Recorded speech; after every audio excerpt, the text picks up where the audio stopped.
It touches realities, but, if he examines them and goes into depth, he falls into wrong views like those that you have formulated above in rejecting the four conditions. Furthermore, if dharmas, as causes, depend on the four conditions, how are these four conditions caused in turn? If they themselves have causes, there is an infinite regression. Wherever there is an infinite regression, there is no beginning point. If there is no beginning, there is no cause, and hence all dharmas would be without cause.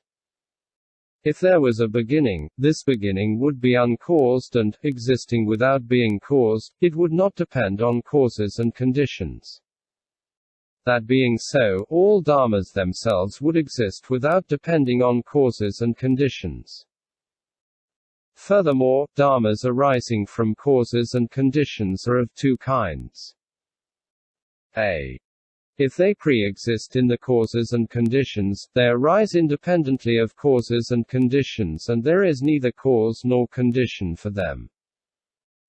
B. If they do not pre-exist in the causes and conditions, they are each without their respective causes and conditions.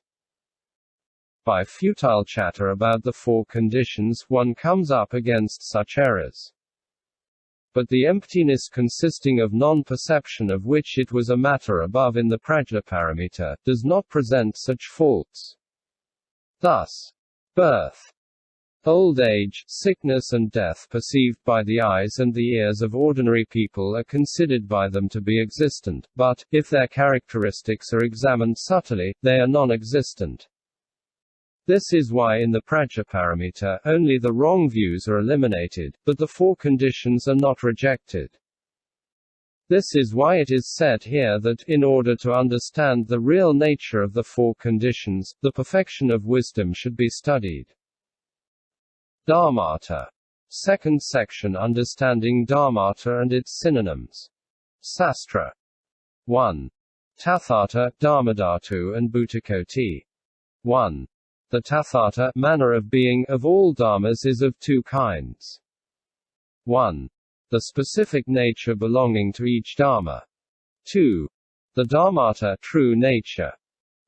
The specific nature belonging to each dharma is, for example, the solidity of earth, the wetness of water, the warmth of fire, the mobility of wind.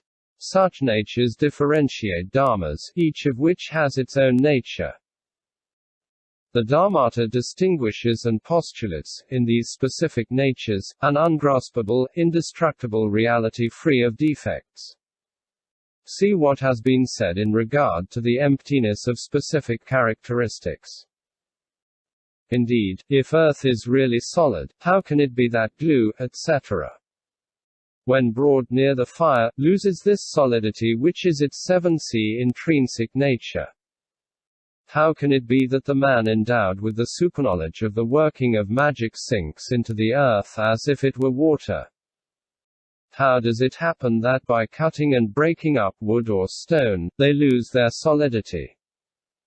And how can it be that by reducing earth into fine dust and hitting the latter with a stick, the earth finally disappears into the void and loses its nature of solidity? Examined in this way, the inherent nature of earth is non-existent. But that which is non-existent is truly empty. Therefore emptiness is the true nature of earth. And it is the same for all so-called specific natures. This emptiness is called Tathata. 2. The dharmadhatu.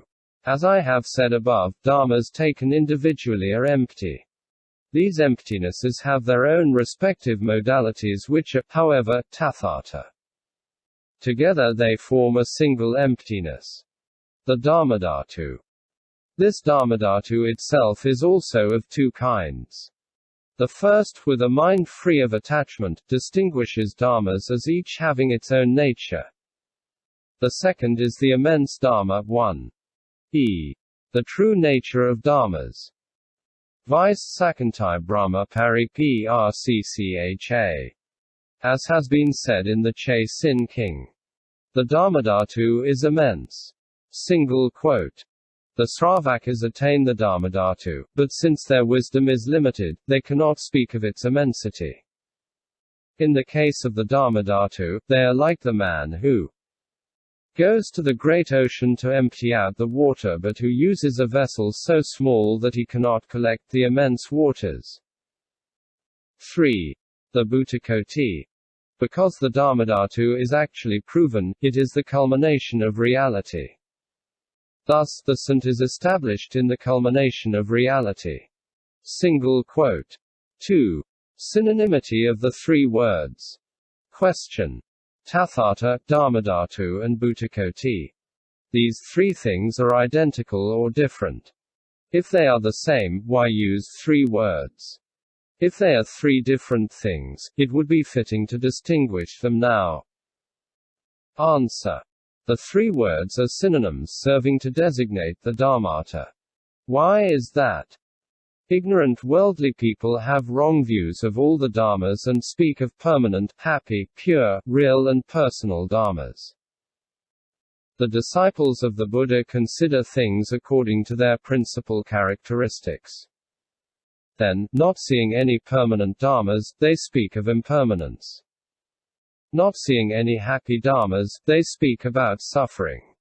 Not seeing any pure dharmas, they speak about impurity. Not seeing any real dharmas, they speak about emptiness, and not seeing any personal dharmas, they speak about non-self. But, while not seeing permanent dharmas, seeing impermanence is a wrong view. And it is the same for the views of suffering, emptiness, non-self and impurity. That is what is called Tathata. The Tathata is fundamentally indestructible. This is why, in the Chanda Sutra of the Samyuktagama, the Buddha enunciated the three rules constituting the three seals of the Dharma, namely 1. All conditioned dharmas are impermanent. 2. All dharmas are non-self. 3. Nirvana is peace. Single quote. Question. But these three seals of the Dharma are completely broken by the Prajnaparamita Sutra, where the Buddha says to Subhuti, the Bodhisattva Mahasattva who considers form to be permanent is not practicing the perfection of wisdom. The Bodhisattva Mahasattva who considers form to be impermanent is not practicing the perfection of wisdom. And it is the same if he considers it as happy or unhappy, self or non-self, peaceful or non-peaceful. That being so, why speak of the seals of the Dharma? Answer. The two sutras touched on here, namely, the Chanda Sutra and the Prajnaparamita Sutra, are both the word of the Buddha, but it is in the Prajnaparamita Sutra that the Buddha spoke most clearly about the true nature of dharmas. 8a. There are people who, being attached to the error of permanence, reject this eternalist view but are not, however, attached to impermanence. This is the true seal of the Dharma. The fact of rejecting eternalism and in turn adopting impermanence should not be considered as a seal of the Dharma. It is the same in regard to the view of self and the other views up to that of peace. In the Prajnaparamita, the Buddha condemns attachment to the wrong views of impermanence, etc. But does not condemn the fact of accepting nothing, of adopting nothing. Having acquired this Tathata of dharmas, one penetrates into the dharmadhatu, one eliminates all opinions and does not conceive any further beliefs, for such is its essence.